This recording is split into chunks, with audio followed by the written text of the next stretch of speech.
Hey guys, welcome back to the channel. Today it's going to be a spoiler-free review of Dylan's New Nightmare, the Nightmare on Elm Street fan film from Cecil led with Dave McRae as Freddy Krueger and the triumphant return of Miko Hughes playing Dylan Porter, the character he played in Wes Craven's New Nightmare. This is a direct sequel to Wes Craven's New Nightmare from 1994, which I think is just a smart little idea. Now, also a massive thank you to Cecil for sending me out a screener to review. The film is about to have its digital premiere in a few hours, I think. It's 9:28 a.m. in the morning here in Sydney. It's Tuesday morning, and I believe the digital premiere is a couple of hours away with Miko and Dave in tow. So that is very cool. Very excited to see how that all goes down. Again, this is going to be a spoiler-free review. Just my quick general thoughts on what I thought of the fan film. Now, fan films in general sometimes get a pass, just an immediate dismissal. And I know I have been going down... Shit, coffee in my throat. I have been going down a massive rabbit hole with fan films at the moment because I'm in the thick of post-production with a fan film with Uncharted: The Octopus Redemption. Some of you saw we put up the teaser trailer yesterday. The response has just been amazing. And it's sad sometimes when fan films are overlooked. In the case of Dylan's New Nightmare, it's definitely a welcome addition to the continuity and the timeline of Wes Craven's New Nightmare. It keeps with the themes of what made Wes Craven's New Nightmare so good and so smart. The film was definitely too ahead of its time when it came out, but I feel for Wes Craven, it was definitely practiced before his magnum opus, which 2 years later was Scream. So the basic premise, without giving anything away, we have Miko Hughes reprising his role as Dylan Porter, and he starts getting nightmares once again of a certain someone in a dirty red and green sweater. Now, first and foremost, and I'll get it out of the way because everyone's probably wondering, Dave McRae as Freddy Krueger. Dave absolutely crushed it. Dave is a very good friend of the channel. We've been in contact for a good couple of months now. I was fortunate enough to meet him through Frank and Darren of the Slaughtered Lamb Movie Podcast. And you can definitely tell whenever Dave was talking about portraying Freddy, filming Dylan's New Nightmare, and obviously he wasn't giving anything away, you could tell his heart was in it. Dave comes from an acting background and also a voiceover background. So you have those two pairings together when it comes to the modulation of the voice to portray Freddy, but also the mannerisms, the characteristics and stuff like that. And Dave put it perfectly, and it actually gave me a bit of pause for playing Nathan Drake. You don't want to do an impression of Robert Englund. You are going to set yourself up for failure. As long as you capture the essence and the mannerisms of Freddy, then you're doing a damn good job. And that's exactly what Dave did. Paired beautifully with Nora Hewitt and Mikey Rotella's makeup. It's just a beautiful mix of the Part 2 makeup and the demon makeup from Freddy vs. Jason.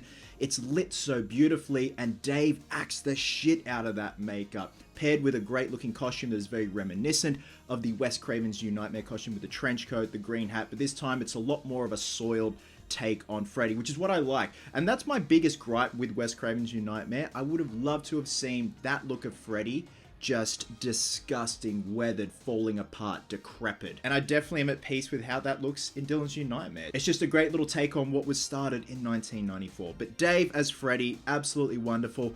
He's mean, he's menacing, he's a jerk. And I mean that in the best way possible. Like, he's evil and there's no hint of clowning. It's old school Freddy. It's Freddy in the early 80s, which made him just so dark, mean, and evil. Paired with the beautiful makeup, the costume, the glove as well. The way he's lit, the lighting in this film is brilliant. This is a very good looking fan film. It clocks in just over half an hour. So Mr. McRae, props to you. You did a wonderful job as Freddy, and I definitely want to see more iterations of Freddy from you in the future. Now, Miko Hughes as Dylan Porter. It has been said that Miko hasn't acted in 20 years.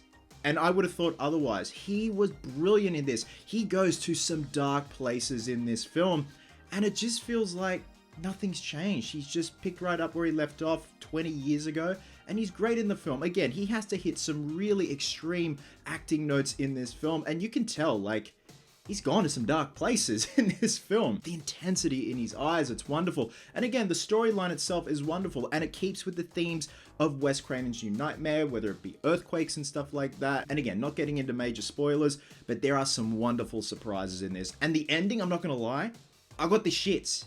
Because I had the shits that it ended. I want more. And I hope that there will be more. It definitely ends on a cliffhanger. But a cliffhanger where you're like, Don't you fucking dare. Please don't cut to credits. And it did. And I'm like, ah! The film's also produced by Vincent DeSanti, who you know from Never Hike Alone and all that jazz, who's done wonderful things for the Friday the 13th franchise in terms of fan films. And again, I feel because of Vince's work, this has definitely given Dylan's New Nightmare legs. This film has been in production for 3 odd years now. COVID shut down production for a while, but as several months ago, they went and filmed in Arizona, and it's just been great to see all the post-production stuff with stills coming out and just the updates, talking with Cecil as well. I was fortunate enough to have a sit down with Cecil a few weeks ago on his channel, the Horror Show channel. He's a wonderful man. He's a horror fan at heart. He's a kid at heart, and that's what you need, that imagination. Some of the visuals in this fan film are brilliant. When you're going from the dream world to the real world, some of the transitions are genius. I thought, I've never seen that before. I've never seen that in an actual Elm Street film. There's also the wonderful satire of Hollywood and what it's like to work in Hollywood and auditioning and acting and stuff like that. So it does say a lot about still trying to work in Hollywood despite where your parents have come from. In this case, Heather Langenkamp and Chase Porter. And the legacy that your parents can leave behind can also have an effect on how your career goes in present day. So overall, guys, I'm really happy with how this fan film turned out. Of course, you want a fan film to do well. You always see how hard people work to get these off the ground, let alone film, post-production, premiere, reception. I think this is a welcome addition. In terms of a continuation for Wes Craven's New Nightmare, the fact that Miko Hughes came back, there are a lot of surprises as well, which I can't touch on. You have to wait till the film comes out. Again, the gripes I have, I wanted it to be longer. I wanted to see more. And the cliffhanger at the end just gave me the shits, but in the best way possible. Because that's what Cecil set out to do. Make you want more. So well done, sir. Well done to the whole crew, cast, crew, everyone involved. You did an incredible job. This is a brilliant looking fan film. This is a brilliant sounding fan film. The sound design. Make sure if you are watching this, you've got a bit of bass, maybe some noise cancelling headphones with a bit of bass in there too, because there are some beautiful rumbles in there. McRae's voice as Freddy is brilliant. It's demonic. There are times where there's a dream sequence and his voice is modulated because it's going through a certain electronic device, and you're like, that sounds horrifying. And again, going back to the beginning of my review, I know fan films can sometimes get a pass, but seriously, check this one out, guys. You can just see the passion and care that has been put into Dylan's New Nightmare. And with that, I'm going to be giving Dylan's New Nightmare, a Nightmare on Elm Street fan film, 5 but Daves out of 5. If you don't get that inside joke, it's a Dave McRae thing on his channel. It's great. So guys, once you've seen Dylan's New Nightmare, drop a comment below. Let me know your thoughts. Definitely want to see more. Ended on a cliffhanger. But that's good. It affected me. I want more. Love you guts. And I'll catch you in the next one.